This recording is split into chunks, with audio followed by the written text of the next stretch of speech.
వాక్యంలోకి వెళ్దాం. ఒకరు మాత్రము వాక్యాన్ని ధ్యానించుకుందాం. ఎముకల్లో ఏం లేదు. హల్లెలూయా. ఎముకల్లో ఏం లేదు, జీవము లేకుండే ఎట్లుండది? ఎండిపోయినదిగా ఉన్నది. అవునా కదా? ఎముకలల్లా, చచ్చిపోయిన బుక్కలల్లో జీవం ఉంటుందా? యవనస్తులు ఏమంటలేరు, ఉంటుందంటారా ఉండదంటారా? సుజిత్ పాల్, చచ్చిపోయిన మనిషి బొక్కలో జీవం ఉంటుందా? ఉంటుందా? ఉండదు కదా. అయితే దేవుడు చచ్చిపోయిన ఎండిపోయిన బొక్కకు జీవం ఇచ్చిందా? ఇల్లేదా? ప్రాణం లేని బొక్కకే జీవం వచ్చిందంటే ప్రాణం ఉన్న జీవంకు ఎందుకు ఆరోగ్యం ఇయ్యలేదు? హల్లెలూయా, హల్లెలూయా. దేహము లేదు, ఆకారము లేదు, మనిషి అసలే లేడు. మిగిలి ఉన్నవి ఒకటి బొక్క మాత్రమే. హల్లెలూయా.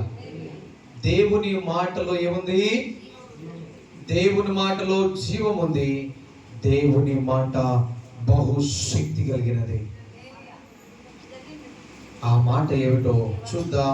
ఆదికాండము 1వ అధ్యాయము 3వ వచనం.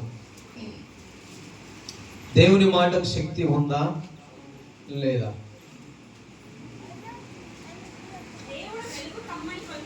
చూడండి ఏమన్నాడు దేవుడు. ఏమంటుడు?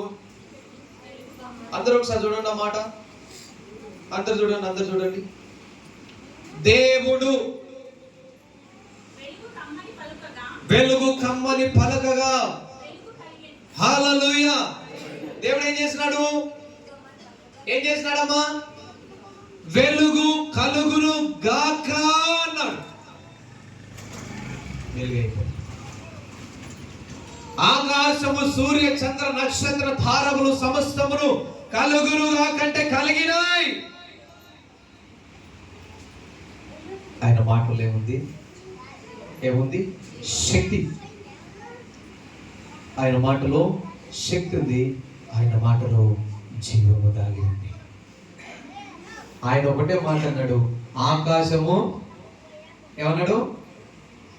కలుగును. చూడండి, ఆకాశం అయిందా కాలేదా? ఆకాశము కలుగునుగా కంటే ఆకాశము కలిగింది. మొన్నొకరు నాకు మెసేజ్ పంపించారు. ఏమన్నా తెలుసా? నువ్వు చచ్చిపోదు గాక పెట్టినా. హల్లెలూయా. ఏమని పెట్టినారు? నువ్వు చచ్చిపోదు గాక అని పెట్టినారు. నేను నీకు దీవించును గాక నేను అన్నాను. Praise the Lord. హల్లెలూయా. ప్రియ దేవుని బిడ్డలారా, దేవుని మాటలో శక్తి కలదు. ఈ మాట ఏం చేస్తుందంటే ఎలాంటి హృదయానైనా కదిలిస్తుంది. ఎలాంటి మనుషునైనా తారుమారు చేయగలిగింది ఏవైతే ఉంది అంటే దేవుని వాక్యము మాత్రమే. అది దేవుని మాట మాత్రమే. ఈ లోకంలో ఏది లేదు. ఒక మనుషుడు మరణ పంచుల్లో ఉన్నప్పుడు ఈ జీవము కలిగిన మాట ఆ మనిషిని బ్రతికిస్తుంది. తల్లి విడిచిన, తండ్రి విడిచిన, రక్త సంబంధికులు అందరూ విడిచిపెట్టి అనాథగా ఒంటరిగా బ్రతికిన దేవుని మాట ఎలాంటిది తెలుసా? ఎవరు ఉన్నా లేకపోయినా నా దేవుడు నన్ను చాలు అనుకుంటారు. ఆ మాట ఏం చేస్తుంది? ఆ మనిషిని బ్రతికిస్తుంది. ఒకవేళ దేవుని మాటను వినలేనటువంటి వారు ఏం చేస్తారంటే ఎవ్వరు కూడా లేరని చెప్పేసి చచ్చిపోతారు. మొన్న ఎంతమంది చచ్చిపోతారు? 3 చచ్చిపోతారు. ఒక తల్లి, 2 పిల్లలు.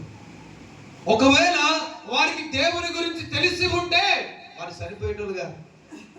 చచ్చిపోయేవారా? చనిపోయేటోళ్ళ? అస్సలు చచ్చిపోయేటోళ్ళు కాదు. ఎవరు ఎటైనా పోయినా, ఎవరు ఏం చేసినా మేము ఎక్కడైనా ఉండి బ్రతుకుతాం అని బ్రతికేటోళ్ళు. ఆయన మాటలలో జీవం ఉంది. ఆ మాటలు ఎవరైతే వింటారో ఎవరైతే మనసులో పెట్టుకుంటారో వారు నిత్యము జీవిస్తారు. హల్లెలూయా, హల్లెలూయా. జీవము లేని ఎముకకు జీవం వచ్చింది, అవునా కాదా? మరి బొందులో పెట్టిన మనిషి ఉన్నాడు ఎలీషా. బొందులో పెట్టిన ఎలీషా చచ్చిపోయినాడు బైబిల్ గ్రంథంలో. ప్రైజ్ ది లార్డ్, హల్లెలూయా.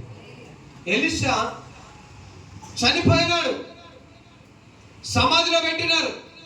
ఒక సంవత్సరం అయిన తర్వాత ఏమైంది? అవి ఎముకలు అయిపోతుంది, అవునా? మరి చచ్చిపోయినోడు బ్రతుకుతాడా? బ్రతకకూడదు కదా. ఆయన బ్రతకలేదు, సరే. ఆయనతో పాటు ఒక సంవత్సరం తర్వాత ఇంకొక మనిషి చచ్చిపోయినాడు. ఆ మనిషి బ్రతుకుతాడా? చూద్దాం ఒకసారి ఆ మాట. 2వ రాజుల గ్రంథం 13వ అధ్యాయం 20వ వచనం చూడండి. 2వ రాజులు 13వ అధ్యాయము. ఒక్కసారి చాలా జాగ్రత్తగా చదవండి, అది అందరు వినండి అమ్మా మంచిగా. ఎలీషా ఏమైంది? చాలా జాగ్రత్తగా వినండి. ఎలీషా ఏమైండు? చచ్చిపోయాడు. మృతి అనగా చచ్చిపోయాడు. ఏం చేస్తున్నారంట? అక్కడ ఉన్నారు. మనం చచ్చిపోయిన వాళ్ళకి ఇంట్లో పెట్టుకుంటాం, సమాధి చేస్తాము. చనిపోయిన వారికి సమాధి చేస్తాం. ఎలీషా కూడా చచ్చిపోయినాడు. చచ్చిపోయిన ఎలీషాకి ఏం చేసినారు? సమాధి చేస్తారు. ముందుకు ఒక సంవత్సరం అయిపోయింది, ఎలీషా చచ్చిపోయాడు, సమాధిలో పెట్టేస్తున్నారు. ఎన్ని రోజులైంది? చదవమ్మా, ఎన్ని రోజులైంది? ఒక సంవత్సరము అయిపోయిన తర్వాత. అంటే ఒక సంవత్సరం చచ్చిపోయిన తర్వాత 2వ సంవత్సరం ఏం చేస్తారు? చచ్చిపోయిన దినం ఉన్నదని ప్రార్థన పెడతారు. అట్లాగే ఒక సంవత్సరం అయిపోయిన తర్వాత అంట ఏమైంది చూడు. మోయాబీయుల దేశము సైన్యము మనుషుల మీదకి వచ్చినప్పుడు కొందరు ఏం చేస్తున్నారు? ఒకడు చచ్చిపోయినాడు, నాలాంటోడు ఒకడు చచ్చిపోయినాడు. ఆయన తీసుకుపోయి ఏం చేస్తున్నారంటే సమాధిలో పెట్టడానికి ప్రయత్నం చేస్తారు. చదవమ్మా. సైన్యముకు భయపడి. ఎవరికి భయపడి? ఒకవేళ మేమందరం ఇట్లుంటే వాళ్ళకి చంపేస్తారేమో మాకు కూడా భయపడి ఏం చేస్తున్నారు చూడండి. ఆ శవమును ఎలీషా యొక్క సమాధిలో ఉంచగా. ఎలీషా ఎక్కడ ఉంచుతున్నారు? ఎలీషాకు పెట్టినటువంటి సమాధిలో పెట్టగా ఏమైంది? దింపిన ఆ శవము ఎలీషా శల్యములకు అనగా ఎముకలనగా బొక్కలకు. హల్లెలూయా, హల్లెలూయా. ఎలీషా చచ్చిపోయి సంవత్సరం అయిపోయింది. ఎలీషా యొక్క ఎముకలు ఆ సమాధిలో ఉన్నాయి. అదే సమాధిని తవ్వినారు. కొంతమంది చనిపోయినప్పుడు తవ్వుతా ఉంటే పాత సమాధులు మనకు తెలియక ముందు చనిపోయిన వారి కొందరి యొక్క బొక్కలు వస్తాయి, బయట వస్తాయి, వస్తాయి కదా. అట్లాగే ఎలీషాకు సమాధి తవ్వినప్పుడు ఆ ఎలీషా యొక్క బొక్కలు బయటకు వచ్చినాయి, కనబడ్డాయి. ఇక ఏం చేస్తారు? ఈ చచ్చిపోయినోని అల్ల దించుతున్నారు. ఏం చేస్తున్నారు? అల్ల దించగా అల్ల దింపగా ఏమైందంట? ఎముకలకు తగిలినప్పుడు అది తిరిగి బ్రతికి కాలు మోపి నిలిపాడు. హల్లెలూయా. అది ఒక్కసారి ఆ ఎముక ఇట్లా తాకగానే చప్పలేట్లు పడతాడు. హల్లెలూయా, హల్లెలూయా. చూడండి ఎంత ఎముకకు ఏముంది? ఉందా? ఎండిపోయిన ఎముకలకు జీవం వచ్చింది. ఇక్కడ ఎలీషా చచ్చిపోయి సంవత్సరం అయిపోయినా కానీ ఆ ఎముకలో జీవం ఉంది. ఆ ఎముకలో జీవం ఉంది. ఎలీషా లేవలేడు మరా. అక్కడ ఎవరు లేచారు? ఎలీషా బొక్కలో ఉన్న శక్తి, దేవుని యొక్క శక్తి, ఆయన యొక్క అభిషేకం ద్వారా ఆయన బొక్కకు ఆనినటువంటి శవము ఒక్కసారిగా లేచి నిలవబడింది. హల్లెలూయా. దేవుని మాటలు ఏముంది? జీవం. దేవుని మాట ఎవరిలో ఉండే? ఎలీషాలో ఉండే. ఎలీషాలో ఉండే కాబట్టి తన దేహ ప్రాణమంతా కూడా దేవుని మాట అభిషేకముతో నింపబడి చనిపోయినాడు ఎలీషా. ఆ దేవుని మాట ఏం చేసిందంటే, ఆ దేవుని యొక్క అభిషేకం ఏం చేసిందంటే, చనిపోయిన ఆ వ్యక్తి ఒక్కసారిగా ఎలీషా ఎముకకు తాకినప్పుడు అది జీవముతో లేచి నిలబడింది. మనం ఏం చేస్తాం? అమ్మో వీడు దయ్యమై లేచినట్టున్నాడు, నేను మాత్రం ఉండాలి. హల్లెలూయా. ఏం చేస్తారు? ఉండి చూస్తారా? మంచిగా వచ్చినావు కనుక మంచిగా లేచినావా, మా ఇంటికి దొరకపోతే దొరికొస్తారా? కన్న కొడుకులైనా, తల్లి అయినా, భార్య అయినా, భర్త అయినా, ఎవరైనా అమ్మో ఈడు చచ్చిపోయిండు ఇప్పుడే లేచి నిలబడ్డాడు దయ్యమైంది అంటారు. హల్లెలూయా, హల్లెలూయా. మరి అక్కడున్న వారి పరిస్థితి ఏమిటి? ఎలీషా బొక్క తాకగానే లేచి నిలబడ్డాడు. అదే అనుకుని ఉండొచ్చు. దేవుని యొక్క ఎముక నమ్మినటువంటి వారిలో, దేవుని యొక్క అభిషేకమును పొందుకున్న వారి ఎముకలో, వారి ప్రాణాత్మ దేహ శరీరం అంతా కూడా దేవుని అభిషేకము పారుతూనే ఉంటుంది. అది ఏమైపోయినా దేవుని బిడ్డలారా, హెచ్కేల్ ఏం చేసినాడు? ఆ లోయలో వెళ్ళి ఎముకలు కన్నాడు, మీరు మాంసం కావాలా, మాంసం వస్తుంది, నరాలు కావాలా, నరాలు వస్తాయి, పడుతుంది. ఎక్కడెక్కడ ఉన్న ఎముకలంట పట పట పట పట పట పట సప్పుడు వచ్చి చక్కగా నిలబడ్డాయి. హల్లెలూయా, హల్లెలూయా. మన జీవితం కూడా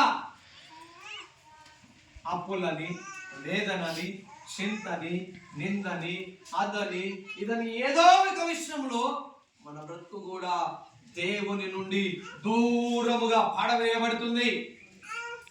బిడ్డలారా, ఈ దేవుని యొక్క మాట చేత దేవునితో సంబంధము నీకు ఎప్పుడైతే దూరం అయిపోయిందో, తిరిగి నువ్వు దేవునితో రావాలంటే, దేవుని దగ్గర కలుసుకోవాలంటే, నువ్వు దేవుని మాటకు లోబడి దేవుని మాటను నువ్వు అంగీకరిస్తే దేవునితో నువ్వు కలిసి జీవిస్తావు. హల్లెలూయా, హల్లెలూయా. ఇంకా ముందు చూద్దాం. రోమీయులకు రాసిన పత్రిక 1వ అధ్యాయం 16వ వాక్యం చూడండి. రోమీయులకు రాసిన పత్రిక 1వ అధ్యాయం 16వ వాక్యం. ఏం చేయాలో చూద్దాం.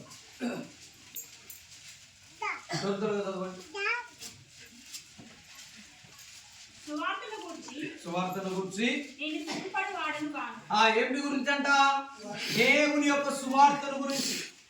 నేను సిగ్గుపడటోని గాను, ఎలయనగా ఏమిటంట? నమ్ము ప్రతి వారికి, మొదట యూదునికి కూడా చూడండి ఏం కలగజేయడానికంట. అక్కడ గ్రీకు అది ఉన్నప్పుడు ఆడేం పెట్టుకోరంటే, మీరు నేను అనుకున్నాను, నాకు రక్షణ కలగజేయుటకు. హల్లెలూయా, హల్లెలూయా. ఒక మనిషి రక్షించబడాలంటే ఏం చేయాలంట? దేవుని యొక్క సువార్తను నమ్మాలి. ఎప్పుడైతే నమ్ముతారో ఆ నమ్మకము ఏం చేస్తుందంట? ఆ మనిషిని రక్షిస్తుంది. హల్లెలూయా. సువార్తను గురించి నేను సిగ్గుపడను, ఎలయనగా నమ్ము ప్రతి వారికి,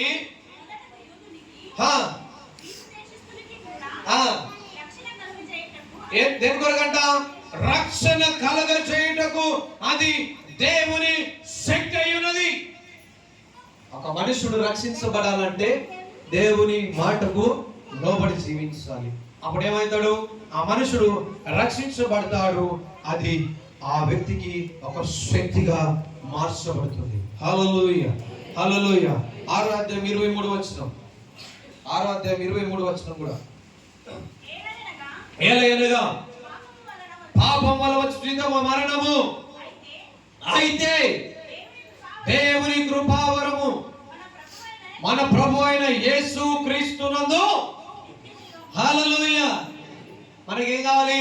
నిత్య జీవము కావాలంటే అది యేసు ప్రభువునందు ఉంచబడింది.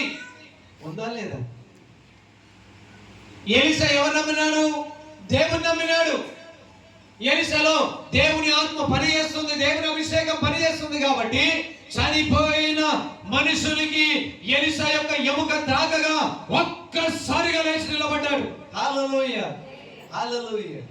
ప్రియమైన బిడ్డలారా, అలాగే క్రీస్తునందు ఉన్న వారికి నిత్య జీవము కలుగును. యోహాను సువార్త 6:63. యోహాను సువార్త 6:63 6:63 ఎవరు చేస్తున్నారట? ఆత్మయే జీవింప చేయుచున్నాడు, శరీరము కేవలము నిష్ప్రయోజనము. శరీరం ఎవరికి శాశ్వతమైందా? నేను యారన్నా ఒక 500 సంవత్సరాలు బతుకుతా, నా శరీరం చక్కగా మంచిగా ఉంటుంది, ఏం రోగం రాదు, ఏం కాదు అన్న వాళ్ళు ఎవరు అనుకున్నారా? హల్లెలూయా, హల్లెలూయా. ఈ శరీరము నిష్ప్రయోజనం అయిపోతుంది ఒక రోజు అనుకుంటారు కొందరు. యవన బిడ్డలు కొంచెం తెల్లగా ఉంటే యవన పురుషులు మెలకలు తిరిగినట్లు, పాములు తిరిగినట్లు ఆనే తిరుగుతారు చుట్టూ, గుయ్యి గుయ్యి గుయ్యి గుయ్యి. హల్లెలూయా, హల్లెలూయా, హల్లెలూయా. ప్రియమైన బిడ్డలారా, ఇక్కడ వాక్యం సెలవిస్తుంది ఏమంట? ఆత్మయే జీవించుతున్నాడు చున్నది, శరీరము కేవలము నిష్ప్రయోజనము. శరీరాన్ని చూసి, అందాన్ని చూసి మోసపోతున్నావేమో ప్రియమైన బిడ్డ, జాగ్రత్త. ఎందుకో తెలుసా? ఈ శరీరము నిష్ప్రయోజనము. ఒకరోజు అది వాడిపోతుంది, అది రాలిపోతుంది, అది మట్టిలో కలిసిపోతుంది. ప్రియమైన బిడ్డ, ఈ అందాన్ని చూసి మోసపో. అందము మోసకరము, సౌందర్యము వ్యర్థం. అవునా కదా? అవునా కదా? హల్లెలూయా. అందముందా? చచ్చిపోయినోడికి ఎవడ తెల్లగా మెరిసిపోయాడు అనుకో, అరే నువ్వు మంచిగా ఉంటివిరా, చక్కటోని ఉంటివిరా, నీ చక్కదనం నాకు ఈరంటే వాడు ఇచ్చిపోతాడా? ఇస్తారా? ఎవరైనా ఇస్తారా? కొంతమంది వయసులో ఉన్నప్పుడు చనిపోతారు. చాలా చక్కగా ఉంటేవి కొడుక, నువ్వు వెళ్ళిపోయినావురా, నీ అందం కాస్త ఎవరికన్నా ఇచ్చిపోలేవురా నాయన. వస్తుందా? ఎందుకు రాదు? వారి శరీరం నిష్ప్రయోజనం అయిపోతుంది ఒక రోజు. నేను అందంగా ఉన్నా అని మర్చిపోకండి ప్రియదేవుని బిడ్డలారా, జాగ్రత్త. అందము మోసకరము. నీ అందాన్ని చూసి అనేకులు నిన్ను మోసగించడానికి ప్రయత్నం చేస్తూ ఉంటారు. ఒకడు యాసిడ్ పోయడానికి ప్రయత్నం చేస్తాడు, ఒకడు పాడు చేయడానికి ప్రయత్నం చేస్తాడు, ఒకడు ఇంకోటి ఏదో చేయాలని ప్రయత్నం చేస్తాడు. నీ జీవితం పతనానికి దారి తీస్తుంది. కానీ వాక్యం సెలవిస్తుంది ప్రియదేవుని బిడ్డ, నీ ప్రవర్తనలోను, నీ మాటలోను, నీ పనితీరులోను దేవునికి లోబడి నువ్వు జీవిస్తే దేవుడు నీకు తోడుగా ఉంటాడు. హల్లెలూయా, హల్లెలూయా. ఒకనొక సమయంలో ఒక మంచి యవనస్తుడు తెల్లగా అందంగా ఉన్నాడంట. ఒక సహోదరి అనుకోకుండా ఆయనను పెళ్లి చేసుకోవాలి, వివాహం చేసుకోవాలని చెప్పేసి, నేను ఎలాగైనా ఏమైనా చేసి ఆయనను పెళ్లి చేసుకోవాలని ఆశపడి తన వెంట తిరుగుతూ ఉందంట, మెలకలు తిరిగినట్టుగా. హల్లెలూయా. పాము తిరుగుతుంది, ఎట్లా తిరుగుతుంది? వంకర డింకర తిరుగుతూ ఆ పురుషుని చుట్టుముట్టే తిరుగుతుంది. ఆ యవనస్తుడు ఎలుగెత్తి అన్నాడంట, చెల్లి నా అందాన్ని చూస్తున్నావు కానీ నా బ్రతుకు మంచిది కాదు. హల్లెలూయా. నా అందాన్ని చూస్తున్నావు కానీ నా బ్రతుకు మంచిది కాదు. నేను తెల్లగా ఉన్నా, నేను మంచి బట్టలు వేసుకున్నా చూసినావు కానీ నేను పచ్చి తాగుతున్నా. హల్లెలూయా, హల్లెలూయా. ప్రియమైన బిడ్డలారా, అందము మోసకరం. అవునా కదా? ఈ శరీరం ఉంటుందా? నిష్ప్రయోజనం. అందాన్ని చూసి మోసపోకండి. అది ఒక రోజు మాడిపోతుంది, మసైపోతుంది, మట్టిలో కలిసిపోతుంది. హల్లెలూయా. ఎండలో తెల్ల ఉండలోకి ఒక 10 రోజులు ఎండలో తిరిగి నల్లగా ఇస్తుంది. హల్లెలూయా. శాశ్వతమా శరీరము? శరీరము శాశ్వతం కాదు, మన రంగు శాశ్వతము కాదు. కానీ మన నడవడిక చాలా ప్రాముఖ్యమైనది.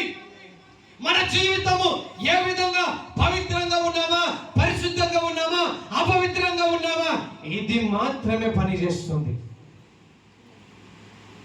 ఆ సహోదరుడు మంచిగా అన్నాడంట, చెల్లి అందరినీ చూస్తున్నావు కానీ, నా బట్టలు చూసినావు కానీ, నా కారు చూసినావు కానీ నేను పచ్చి తాగుబోతుని అమ్మా అన్నాడంట. హల్లెలూయా, రెండో రోజు ఆమె మర్ర కనబడలేదంట. హల్లెలూయా. లోక ప్రేమ ఎలాంటిది? మోహముతో, మోసముతో, స్వార్థముతో కూడింది లోక ప్రేమ. ఆ ప్రేమలో పడిపోకండి ప్రియ దేవుని బిడ్డలారా. ఆ ప్రేమ ఎంతవరకు తెలుసా? మీతో అవసరం ఉన్నంత వరకే ఆ ప్రేమ. అవసరం కాస్త తీరిపోయింది అనుకో, అంతే సంగతిగా. నువ్వెవరో కూడా గుర్తుపెట్టారు తర్వాత. హల్లెలూయా. అందుకే అంటున్నాడు, ఈ శరీరము నిష్ప్రయోజనము. చదువురా తల్లి ముందు. శరీరము నిష్ప్రయోజనము. నేను మీతో చెప్పి ఉన్న మాటలు ఆత్మయు జీవమునయున్నవి, గాని మీలో విశ్వసించని వారు కొందరున్నారని వారితో చెప్పాను. హల్లెలూయా. ఏం చేసినారంట? నిష్ప్రయోజనమరయ్యా, ఈ శరీరం ఒక రోజు మట్టి లేకపోతారా నాయన అని చెప్తే కూడా నమ్మలేరంట కొందరు, మనలాంటి. హల్లెలూయా. వద్దురా అబ్బ, వాడు మనుషుడు కాదురా నాయన అంటే కూడా వినరు కొందరు. అవునా కాదా? అందుకే వాక్యం సెలవిస్తుంది, మీలో విశ్వసించని వారు కొందరున్నారని వారితో చెప్పినాడు. ఎందుకు? శరీరం అది పెద్ద మనుషులు అంటారు. ఏమంటారు? చెప్పంగా విననోనికి శరంగా. అదే కదా. శరీరము నిష్ప్రయోజనము, అందము మోసమని దేవుని వాక్యం చెప్పిన ఎప్పుడు అదే ప్రయత్నాలలో ఉన్నారు అనేకులు. కొందరు కాదు, అనేకులు. దేవుని బిడ్డలారా, ఈ శరీరము నిష్ప్రయోజనము, అది పనికిరానిది. ఇంకా చూద్దాం, మత్తయి 4:4 చూడండి. మరి మనుష్యుని శరీరం నిష్ప్రయోజనం. మనుషుడు మరి ఎట్లా బతుకుతాడు? వాడు మనుషుడు బ్రతకాలంటే ఏం చేయాలి చూద్దాం ఒకసారి. మత్తయి సువార్త 4:4 చూడండి.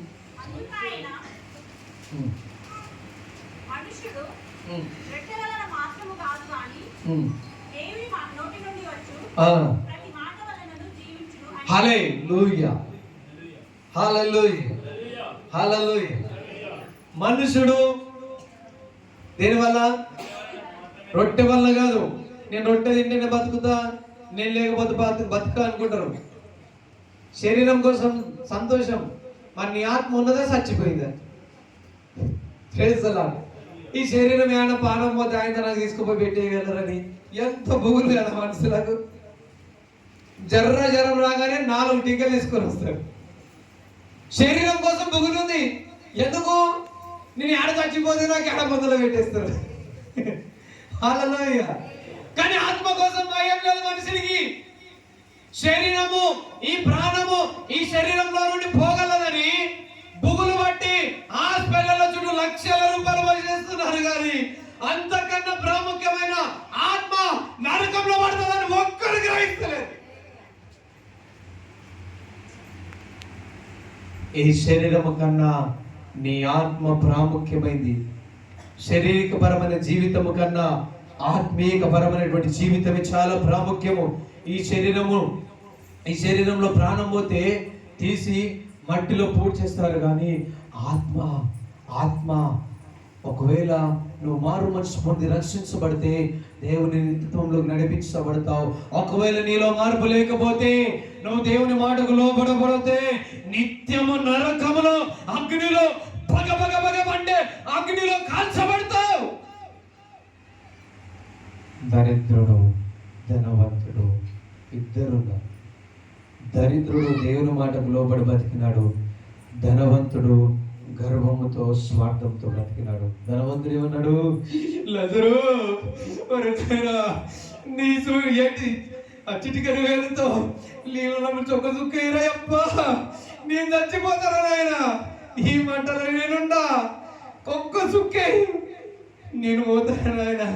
నా అన్నదమ్ములు ఉన్నారు, వాళ్ళకి చెప్పేస్తా దేవుని నమ్ముకొని రా, నేను నరక యాతన పడుతున్నా, మీరు ఇక్కడికి రావదురు అని నేను చెప్పేస్తా. లాజరు ఒక్కసారి ఒక్క సుక్క నీళ్ళు నా మీద పోయేవంటే ఉందా? అవకాశం ఉందా? సమయం ఉండగానే మన జీవితాన్ని సిద్ధపాటు చేసుకోవాలి. సమయం అయిపోయాక మనం ఏం చేయలేం ఇక. అయ్యో వద్దు, నాకు ఈ అగ్ని వద్దు, ఈ నరకం వద్దు దేవుడా, నేను ఇప్పుడు మారుతాను ఎంత గుద్దుకున్నా తన్నుకున్నా ఉంటుందా లాభం? ఉంటుందా? ప్రాణం పోయినాక ఎంత గుద్దుకున్నా ఎన్ని రూపాయలు ఇచ్చినా వస్తుందా? డాక్టర్లు ఏమంటారు? ఐఎమ్ సారీ బ్రదర్, ఇప్పుడే చనిపోయాడు, మేమేం చేయలేము. హల్లెలూయా అంటారా? కానీ ఆ ప్రాణము ఉండగానే నీ జీవితాన్ని బట్టి, నీ బ్రతుకును బట్టి నువ్వు సరిగా సక్రమంగా నువ్వు చూసుకుంటే అసలు సమస్య. కొందరు యవనస్తులు ఈరోజు స్త్రీలు కూడా తాగడం ప్రారంభించున్నారు. తాగి వాని కిడ్నీలు పాడైతాయి, వాని లివర్ పాడైతుంది, అన్ని పాడైపోతాయి. అవునా? మరి మనిషి ఉన్నప్పుడు మనిషి కూడా తింటే పోతుండేనా? పోకుండే కదా. ఎంజాయ్ అనుకున్నాడు, సంతోషం అనుకున్నాడు, తాగి అన్ని ఖరాబ్ చేసుకున్నాడు. అన్ని ఖరాబ్ అయిపోయినాక దేవుడు నాకు అత్త చేస్తలేడు సార్, అర్థం చేయు, నేను చచ్చిపోతాను డాక్టర్లు చెప్పినారు. మరి అంతకన్నా ముందు బాధ్యత చెప్పే కదా, తాగకు దేవుని చర్చికి రా బిడ్డ, నువ్వు దేవుని మందిరానికి వస్తే నీ జీవితం మంచిగా ఉంటది, నీ కుటుంబం మంచిగా ఉంటదని ఈ పాస్టర్ ఎంతగానో చెప్తే మొత్తుకొని తిన్నావా? తినలే. అన్ని ఖరాబ్ అయిపోయాం కదా వస్తున్నాడు పాస్టర్ గారు, పాస్టర్ దేవి. హల్లెలూయా. ఏం చేయాలి మరి? పెద్ద మనుషులు ఊరికి అనలేదండి, చెప్పంగా వినలోని స్థిరంగా చూడాలంట. లోకంలో సమాజంలో ఇదే పని చేస్తుంది, ఈ మాటనే ముందుకు పోతుంది. ఎంత చెప్పినా వింటున్నారా? వద్దు మంచిది కాదు. అవ్వ కూడా విన్నదామా? విన్నదా? పొద్దమ్మ తల్లి ఆ చెట్టు నడు మధ్యలో తినకుండా అప్ప అంటే హల్లెలూయా, నాకు తినకన్నాడు అన్నేమున్నదని చూడాలి. హల్లెలూయా. కొంతమంది పిల్లలు చేస్తారు అట్లే, బేటా నువ్వు ఆ తలుపు తీయకూడదు, బీరువాలో పైసలు పెట్టి. అవునా? అది ఎందుకు తీయకూడదు? వాళ్ళు ఏమో పెట్టిరు, అదే తీయాలి. హల్లెలూయా.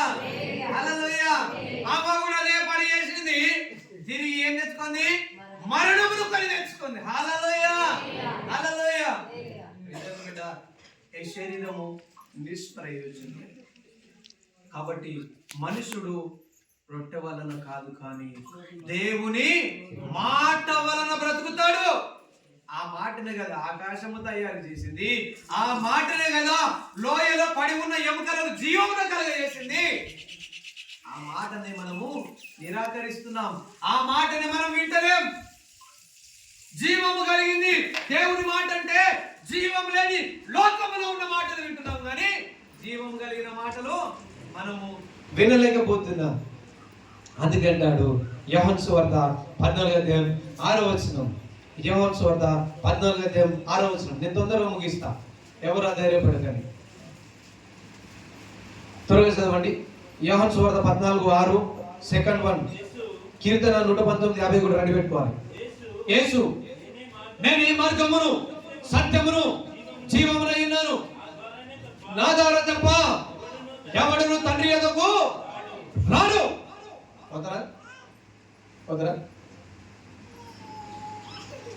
ఆయననే మార్గము, ఆ మార్గాన్ని చూపించడానికి మనుష్య కుమారుడిగా పరలోక రాజ్యాన్ని విడిచి తండ్రి సింహాసనమును వదులుకొని ఈ లోకానికి ఒక మార్గము చూపించడానికి వచ్చాడు. ఆది అందు వాక్యం ఉండును, వాక్యమే దేవుని దగ్గర ఉండును, ఆ వాక్యమే దేవుడై ఉన్నాడు. కాబట్టి ఆ వాక్యమే సత్యమని నిరూపించడానికి ఆయన సత్యముగా ఉన్నాడు. ఆయననే జీవము కలగా జీవము లేని ఎముకలకు జీవము కలిగింది. దేవుని బిడ్డలారా, అందుకే అన్నాడు ఆయన, నేనే మార్గమును సత్యమును జీవమునైనాను, నా ద్వారా తప్ప తండ్రి యొద్దకు ఎవడు రాడు, చేరలేడు. మరి అక్కడికి పోవాలంటే ఏం చేయాలి మరి? ఏం చేయాలా? ఆయన మాటకు లోబడి బ్రతకాలి. ఆయన మాట అనుసారంగా మనం జీవిస్తే ఆ మార్గంలోనికి వెళ్తాం, ఆ సత్యంలోనికి వెళ్తాం. ఆ జీవము మనల్ని పరిపాలన చేస్తుంది. హల్లెలూయా, హల్లెలూయా. 119 కీర్తనలో 50 వాక్యములు ఉన్నది. నీ వాక్యము నన్ను బ్రతికించింది, నా బాధలలో ఇదే నాకు నెమ్మది కలిగేసిందంట. హల్లెలూయా. ఏం చేసిందంట? వాక్యము బ్రతికిస్తుంది. ఒక మనుషుడు చచ్చిపోవాలని ఆలోచన వచ్చినా ఈ మాట ఒక్కసారి జ్ఞాపకం వస్తే చనిపోవాలని ఆశపడ్డవాడు ఒక్కసారిగా విడిచిపెడతాడు. ఎందుకో తెలుసా?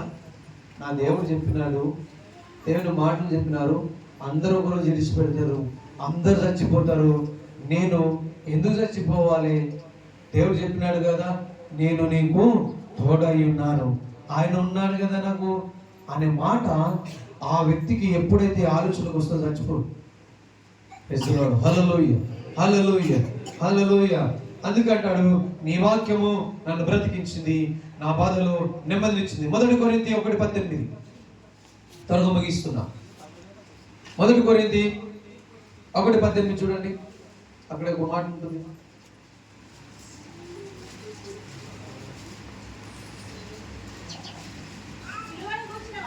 ఆ సిలువను గూర్చిన వార్త నశించు వారికి వెరితనము గాని రక్షించబడుచున్న మనకు హల్లెలూయా.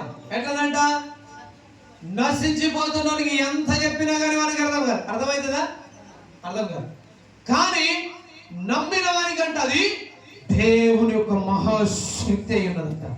హల్లెలూయా. దేవుని మాట ఎట్లుంది? అది శక్తితో కూడినది ఉన్నది. ఈ శక్తి కదండి ఏం చేసింది లాజరుకు? లాజరు చనిపోయినాడు.